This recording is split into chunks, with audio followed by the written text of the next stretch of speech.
So, Legends Roadmap, we'll see that, yeah, Warren Buffett was born in 1930, just about a year, not even a year after the great crash in the beginning of the Depression of 1929. So, the crash was on October 29th, 1929. He was born in August, so the next year. So, he was born at the worst time or the best time, depending if you are a bull or a bear, you want to buy low and sell high. So he was born in 1930. So at 5 years old, so everything I have there for you is because of the books I read about his life. So I think it's real. I hope it's real. So at 5 years old, the first financial transaction he's ever done has been recorded to be his grandfather had a grocery store, and he went in. He bought a six-pack of Coke with the glass bottles at the time, and he bought those six packs for 25 cents. And he went on the not on the street, but he went around. It was Omaha, Nebraska during summer, and it was very hot, and people were drinking some Coke, and he was selling each bottle of Coke for 5 cents each. So 5 cents times six gives you 30 cents. Out of 25 cents cost, no labor, so he made 20%. He made 5 cents a pack. So that is his first financial transaction that was recorded. When he was 7 years old, he was in the hospital. He was treated from amygdala and throat problems, and it was recorded that a nurse who was attending to him, he was talking to her, and he said one day he will be rich, and one day he will have his picture in the newspaper, and he wanted to be a millionaire.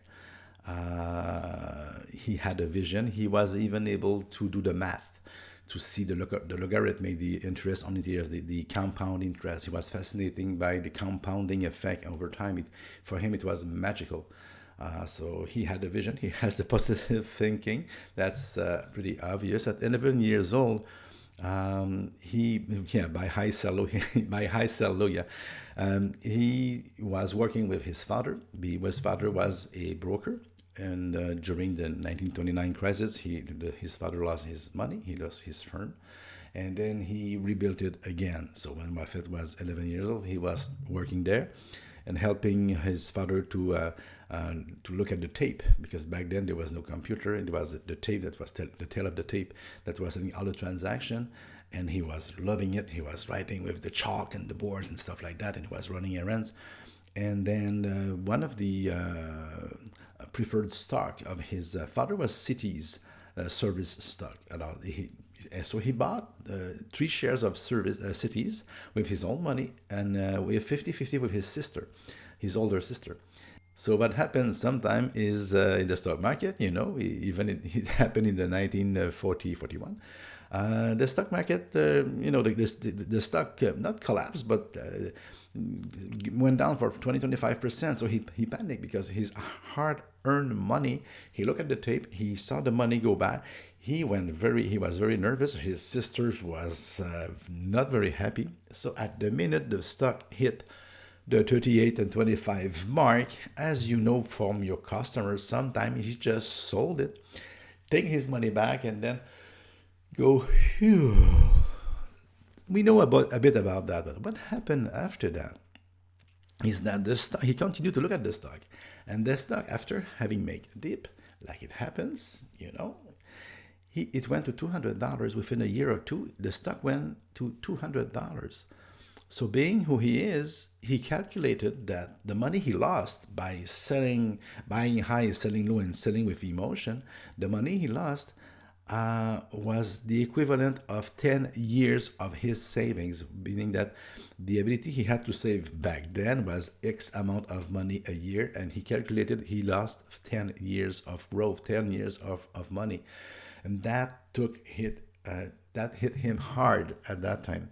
So it's interesting, very, very special kid. Of course, a special kid. Of course, to be who he is, he was not normal, but still, he took a note of that. At 13 years old, he put his bicycle on his tax return because he was having a paper route. I've read that. I'm telling it to you, but I'm still, I would say skeptic, but he had 500 doors, 500. He had a newspaper route that he began at 3 o'clock in the morning. he was making $175 a month back then, which was the average monthly salary income of a worker. So he was 13 years old. He has a bike. He did his tax return. He always paid his tax, nothing under the table, and he earned his own money. Sometimes when we learn about Buffett, wow, his father was there before him. That's not true. He was almost bankrupt, and his father had to eat from his father's grocery store, and it was not a good relationship. And it was not easy for the family. That's why I think Buffett wanted to be rich so much. He wanted not to be what happened when he was young. And at 15 years old, he was a pinball wizard. At 15 years old, he bought a pinball machine, which we will use in an example. And I think you'll have fun with that example. But I think it's the best example we can give. So, but back then, he bought a pinball machine, 7 pinball machine. He put in different area, different barber shop in his town, and on which he made some good money. He had a business at 15 years old. He was worth, what I have read, $50,000 back then, and it is all money he has made by transacting and working and doing stuff like that. So he's a self-built man on that regard. So it has been known that Benjamin Graham was Warren Buffett's mentor, and he had 3 important figures in his life. Charlie Munger. I should say his father first, because his father, even if he was a Republican and Warren Buffett is a Democrat, the demeanor, the way his father stand out, the way he was, his father treated Warren Buffett very, very, very well. He was his only son, and he didn't want him to be treated like he was treated by his father. We don't go there, but it is pretty clear in the biography that something was going on in the family. So Warren Buffett's father is his mentor. Charlie Munger, of course, his associate from a long, long time, has transformed, has helped, has challenged Warren Buffett's way of investing, and of course, the legendary Benjamin Graham, the one that wrote the Intelligent Investor, and before that, Security Analysis, the father of value investing, if you will, because sometimes we say, oh, Warren Buffett is the value investor. Yeah. But the father of the thing that we call value investing, it was Benjamin Graham. Okay. I put $31,500 there because that's the price that Warren Buffett paid for his first and only house in 1957. He bought a house, and he still lives in that house today. Hasn't moved. Don't ask him the color of the wall and stuff like that, because he doesn't know. But I'm sure there have been renovations, but he hasn't moved. He hasn't changed. And 5 newspaper a day. I put that there because recently, what I have seen in his interviews, the major part of his day is reading what's happening, reading reports, reading 5 newspaper a day, of course, to be able to know what's going on and to make his own mind. But it's reading.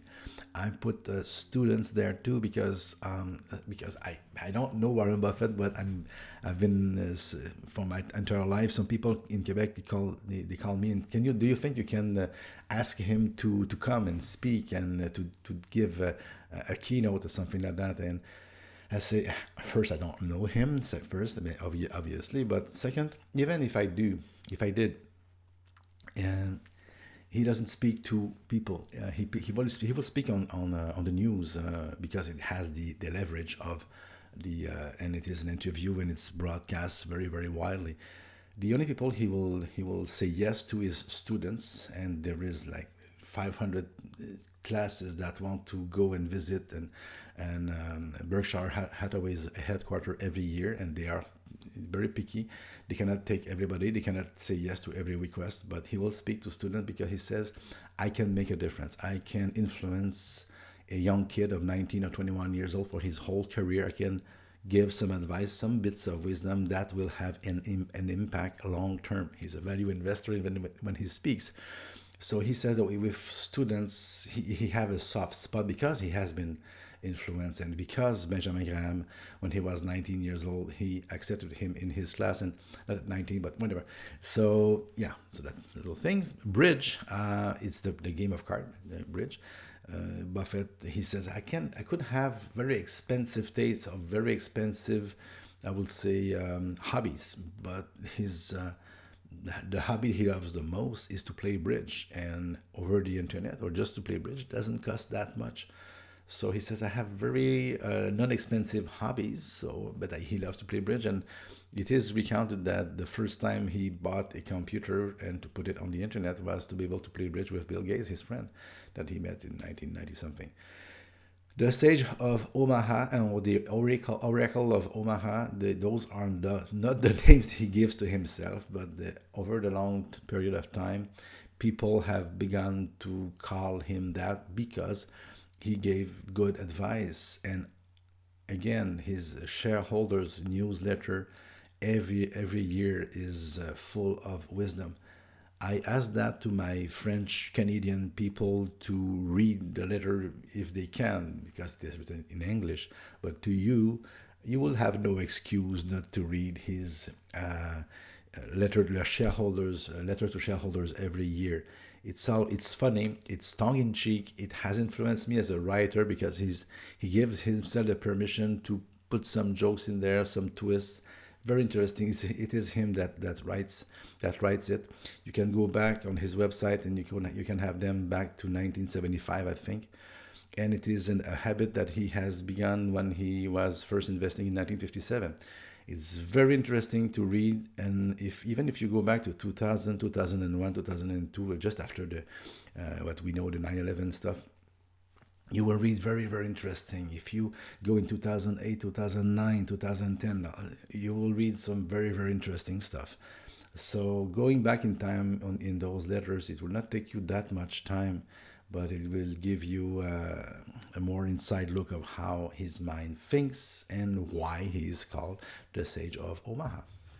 So 100,000 a year, okay, all those numbers for us to discuss. So $100,000 a year is his actual salary. So me as a shareholder, he costs me $100,000 a year plus expense, and the plane and stuff and the bodyguard. It amounts to $500,000 all included, all the expense to take care of him. It's not very, very expensive. If you look at the Fortune 500 CEOs, they earn usually around the $12 million. And that does not count all the options and all the stuff, the diluted of the stocks. Warren Buffett doesn't have any option kicking in, and nothing to dilute the stock, your stock, if you have stock in his company. $223 billion, that's the gross revenues of all his companies. So if you look at the Berkshire Hathaway income statement, the first line, the $223 billion, it's not just investment in Coca-Cola or investment in IBM. He has real company that do that amount of business. 367,000 is the number of employees his companies actually have under their management. So he has a lot of companies that he owns at 100%. Seas Candy is one, Geico, the best company, the most known company in the United States for the insurance, sorry. You have like a Dairy Queen, so he had Fruit of the Looms. So he have a lot of companies that he has and that he owns at 100%, and those are his employees. We don't hear often about that. $526 billion is the actual market cap as of this recording. That is the market capitalization of his company on the stock market, $526 billion. 25 employees at the at the headquarters. So you see all those numbers. And at the actual headquarters of Berkshire Hathaway, it's about 5,000, 6,000 square feet. They are 25 employees. It costs us at Berkshire Hathaway $3.5 million a year. So if you look at that as far as Berkshire being a hedge fund or being not a mutual fund per se, but a holding company that has many the cost is 0.0000001% of the actual value. So that's why it's not a model that is very, very popular amongst Wall Street, all those people, because it's a very lean model, and there is not place for a lot of folly about that. 40,450. It's not a typo. It's the number of pages that that is required for him in his income statement. The income tax, not Warren Buffett's, but Berkshire Hathaway, because of all those subsidiaries, the income statement is 40,500. So I think a big part of the employees are just for government purposes, all the different requirement that the company has to do for a stockholder, stock market, and stuff like that. So 40,000 pages. 22 hours, that number is the number. We at the moment of recording, we just heard that there was a shutdown of the government for 3 days with Donald Trump and stuff, and the Republican, the game. 22 hours is the number of hours that the federal government depends on Warren Buffett's Berkshire Hathaway's taxes, income taxes, though, that he pays to the federal government. So he pays the equivalent of 22 hours. I was not sure. He said that one day in his one of his shareholder letter. I studied it, and I tried to. I did the math, and it is actually 22 hours. It is actually true. And 1/14, it is the equivalent. He pays in taxes 1/14 of what we pay in Quebec. This course is recorded in Montreal. We are in Quebec. You're not supposed to listen to that course if you're not in Canada right now. It's not my market. But so if he was in Quebec, we need just 14 of him, of company like that, and we will not pay any income taxes. He had paid $51 billion in the last 10 years. That's why he was not very afraid when Donald Trump didn't want to show his income tax to the people that elected him. He challenged Donald Trump, and he said, if you want to show it, I will show mine, and I am under audit right now, so it's not a problem. You can be under audit and you can show your income tax. He was not afraid to show his. He said he challenged Donald Trump to show his, and of course we know that he did not comply to that. So that was a bit of the we continue in the next video, but that was a bit of the trivia about Warren Buffett's roadmap.